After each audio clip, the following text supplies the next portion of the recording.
Ladies and gentlemen, welcome back to the CSTV. I'm your host Kathleen Egaltoto, Madam CS, and this is the Striker. Stay tuned and have it raw and real. In the Striker today, actually, we're looking at why is President Ruto actually running after Fred Okengo Matiang'i. You know, Matiang'i came into the limelight actually during the digital migrations.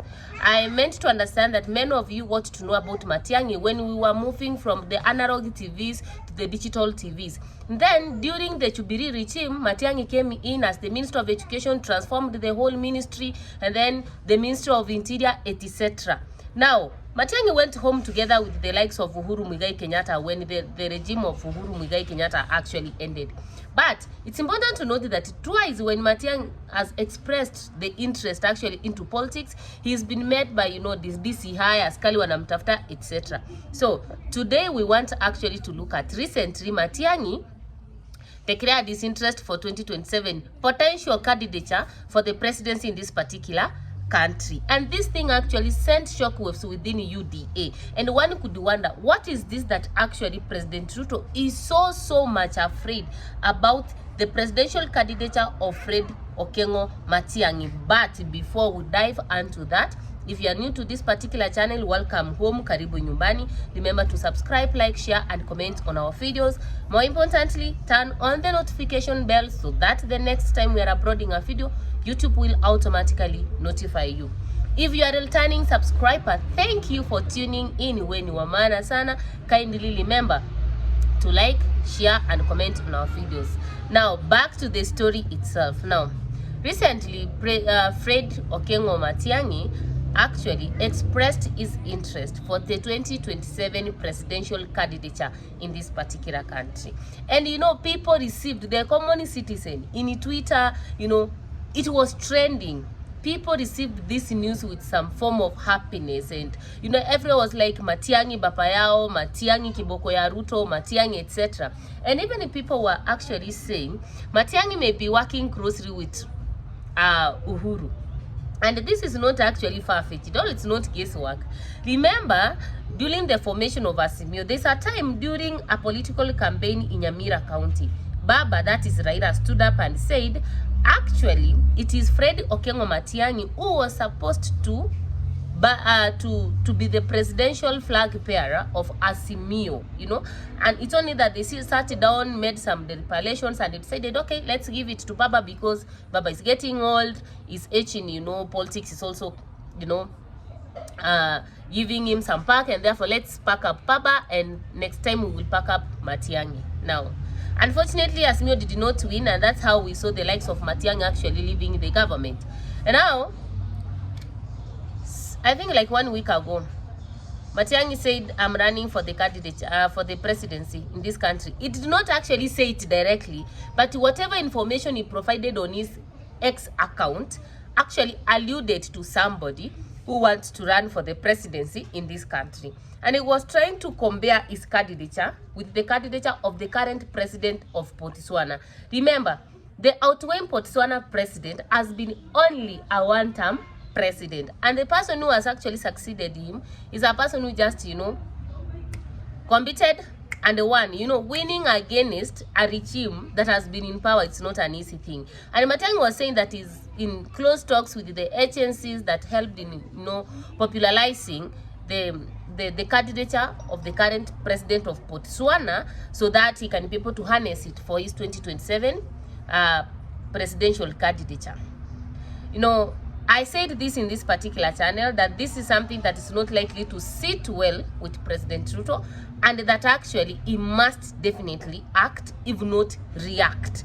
Now, today, we woke up into some good news or some bad news, depending on which side of the story you are, We woke up into some news.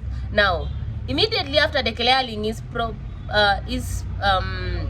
potential candidature, Fred Okengo Matiang'i has been summoned. A case has been placed against him in the Kisii High Court, and they are saying that this case was placed in 2002.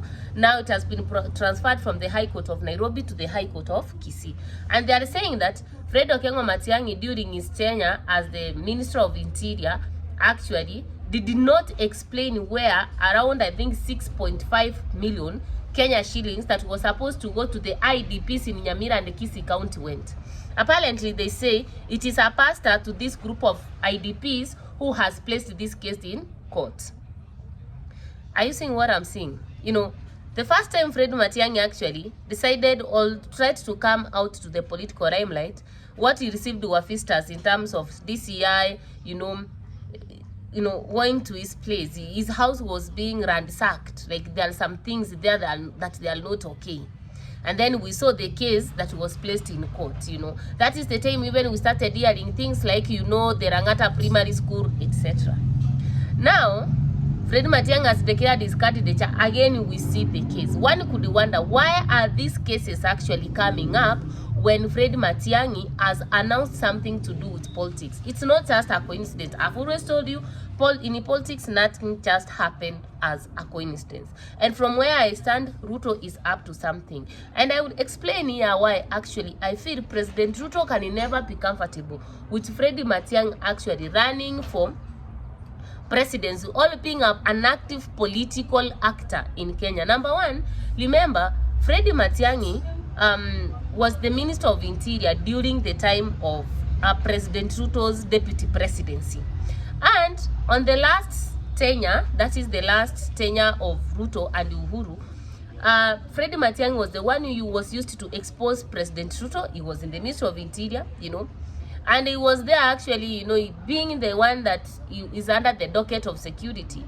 There's belief that actually he was used actually to kumtesa Ruto vibaya sana. You understand? So from where I stand, Ruto must revenge. He can never allow this guy who exposed him and who actually gave him a lot of stress during that particular time to rise into the position of an active political actor in this particular country. So number one, the placement of these cases has everything to do with, you know, I have to revenge against you in that way that your integrity is questionable, such that under Article 6 of the Kenyan Constitution, you will not be eligible to run for an office. And remember, right now Ruto is the president. He can place a call and tell, you know, the Integrity House, the EACC, etc., you know what, that man should not be, you know, cleared to run for any presidency in this country. Number two, Matiang'i is one particular factor that Ruto has to be worried about because of his reputation among Kenyans. Matiang'i is one person that who actually became popular and famous among Kenyans all of a sudden. So I told you, any department Matiang'i enters, you have to feel the change, the transformation. And as I told you, it started with the digital migration. You remember those times that we used to have those two smaller TVs with some custom mark. It is Matiang'i actually who came and, you know, pushed for the digital migration. We moved from black and white, we came to colored, and, you know, now we entered the digital era as far as TVs are concerned. He entered the Ministry of Education. This guy did wonders there. You know, that is the time we started seeing, you know, a limited number of students making it to the university. Even the number of A's in this particular country became like, you know, if you happen to be 100, you can even form a WhatsApp group together. It's one guy who actually ended exam cheating in this particular country, streamlined the Ministry of Education, and the moment he left, you saw what actually happened. Again, he entered the Ministry of Interior. Not forgetting that there's a time Matiang'i was acting as the Minister of Interior and at the same time the Minister of Education when Nkaiseri did what left. So a man who is able to double work in two ministries actually tells you that he's a person who knows what to do and how to do it.